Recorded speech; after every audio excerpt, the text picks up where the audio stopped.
प्रिय आगंतुकों का स्वागत। आज आप जिस पावन धरती पर बैठे हैं, यही इसी धर्म क्षेत्र, इसी कुरुक्षेत्र में आपके सामने उपस्थित सरोवर के किनारे और उधर खड़े वट वृक्ष के नीचे ही युगों पहले भगवान श्री कृष्ण ने गीता का अजर अमर कालातीत और कालजयी उपदेश दिया था। आज हम आपके लिए उसी विस्मयकारी वृतांत का पुनः निरूपण करेंगे।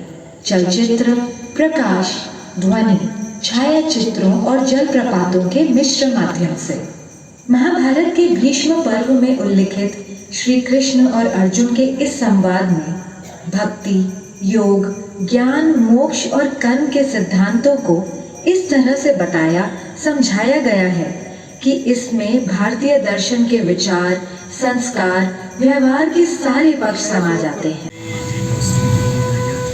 इस देह में आकर हमारी आत्मा बचपन, जवानी, बुढ़ापा इन सभी अवस्थाओं को प्राप्त करती है और फिर एक देह से निकलकर दूसरे देह में चली जाती है। इस देह परिवर्तन को देखकर कोई भी धीर बुद्धि व्यक्ति कभी भ्रमित नहीं होता है अर्जुन। जैसे पुराने कपड़ों को उतारकर मनुष्य नए कपड़े पहन लेता है, उसी प्रकार आत्मा भी पुराने शरीर को त्याग कर नया शरीर धारण करती है। इस आत्मा को ना तो शस्त्र काट सकता है और ना आग इसे जला सकती है, ना इसे पानी भिगा सकता है और ना ही हवा उसे सुखा सकती है। यूं सांख्य योग की बारीकियों को आगे समझाते हुए कृष्ण बोले, कुरुनंदन, इस योग में व्यवसायिक बुद्धि और कर्म निर्धारक बुद्धि दोनों एक ही है, लेकिन जो अव्यवसायी है, अकामी है, अकर्मण्य है, उसकी बुद्धि तो अनंत शाखाओं में बटकर भटक जाती है अर्जुन। और फिर देवकी नंदन श्री कृष्ण ने वो शब्द कहे जो आज तक हर भारतीय के मन मस्तिष्क में गुंजायमान रहते हैं। तेरा अधिकार केवल कर्म पर है, फल पर कभी नहीं। तो कर्म करते समय फल की इच्छा कभी मत कर और कर्म से कभी मुंह भी मत मोड़। काश कि मनुष्य ये बात हम पेड़ों से समझ लेते, जो सारे संसार को, मनुष्यों, पशु पक्षियों को निरंतर फल देते हैं, किंतु स्वयं उस फल के भोग के बारे में कभी नहीं सोचते। वरना तो सारे जंगल, सारे पेड़ पौधे, सारी वनस्पति कब की नष्ट हो जाती और उसके साथ संसार में संपूर्ण जीवन भी।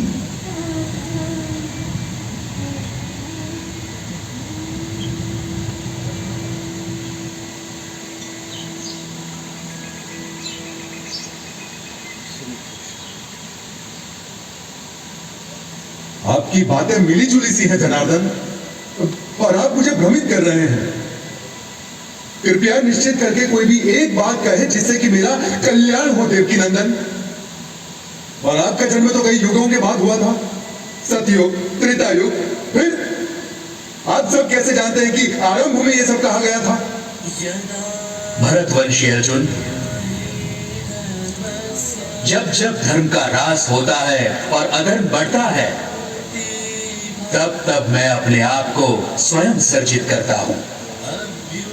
भले लोगों की रक्षा के लिए, बुरों के नाश के लिए और धर्म की स्थापना के लिए मैं बार बार अवतार लेता हूं, हर कल्प में होता हूं। मत्स्यः कूर्मो वराहश्च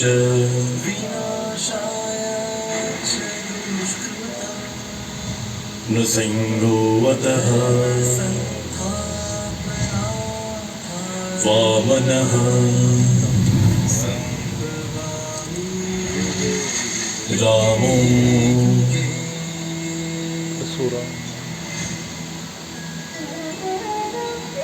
रामश्च चतुर्दशः। अर्जुन के सीधे संशय के बाद भगवान ने उसे ध्यान योग के बारे में इस प्रकार बताया।